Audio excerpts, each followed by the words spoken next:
Hello everyone, and welcome back to the Coruscant Knights. Today is another small video about a character who needs no introduction, General Grievous. This is due to the numerous unique and very captivating facts of this character, whilst being someone I love to talk about. Let's not wait any longer, shall we? Number 1. Before the Clone Wars, sadly Grievous was bombed and attacked, having his body destroyed, which Count Dooku himself constructed to blame it on the Jedi.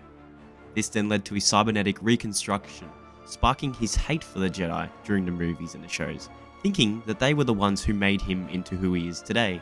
Number 2. His first lightsaber belonged to Sifo Dyas when he passed away, which began his tradition of collecting Jedi's weapons as trophies. Sadly, this was unfortunately retconned slightly with the Plo Koon arc and finding Sifo Dyas' saber there, yet we are not sure if he had it and then lost it or got it after somehow from the temple. However, this is an interesting legends and canon fact nonetheless. Number 3. Now Grievous is actually not a full cyborg. Before his implants and reconstruction, he was actually from Kali, making him a Kalish. These people are known for being highly intelligent and hunter warriors. His name before Grievous was actually called Kimenjai Shi Lao. Yes, I know I butchered that name, but let's continue. Number 4. Okay, this one is quite humorous. His infamous cough in Revenge of the Sith is voiced by none other than George Lucas.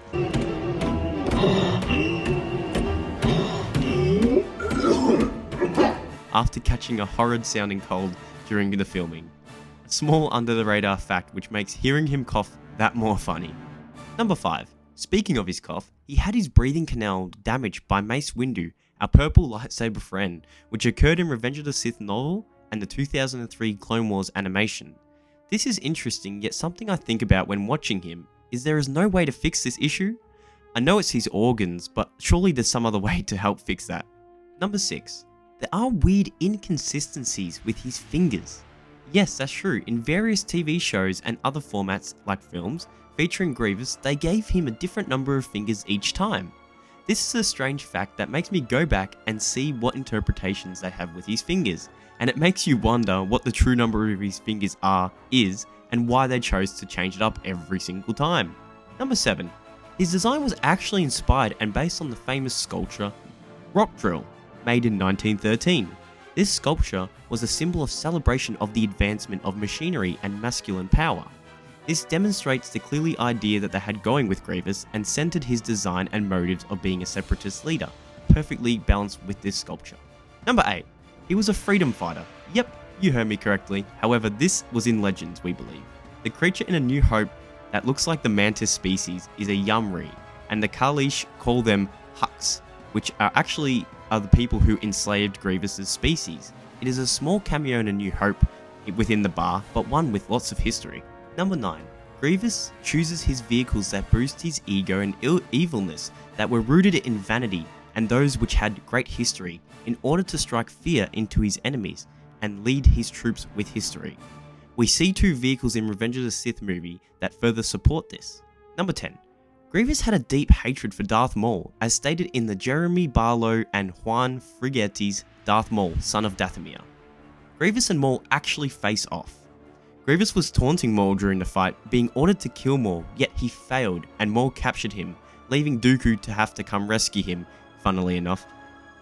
This was one of those battles that every Star Wars fan thinks in their head, but never actually sees it happen in live action, which is one of those fan fictions that we all love to discuss. Number 11. George Lucas himself has stated that he wanted Grievous to be evocative of what Anakin will become, of course becoming that cyborg. His whole appearance is a sad reminder whilst watching the film is that a living being is being trapped and transformed into a cyborg machine, giving Grievous an even sadder comparison to Anakin in a similar sense. Number 12. Grievous is a very powerful villain. When he was shown killing Mother Talzin and the Night Sisters and sending Dathomir to their ultimate doom for many decades after. Sidious and Dooku ensured that the threat of Dathomiri would not cause the division within their grand plan, also having Darth Maul's Shadow Collective being led at the time, which caused great concern for the Great Lord. This allowed a showcase of truly threatening power that Grievous has and is formidable by wiping out an entire civilization. This is just crazy to me. With that being said, these are just some of the interesting facts about a character who definitely deserves greater screen time in live action media and within the Star Wars fandom. Once again, please don't forget to like, subscribe, and share this to your mates, and let us know in the comments below any other facts you know about him, or even what was your favourite fact from the video. Thank you, see you next time.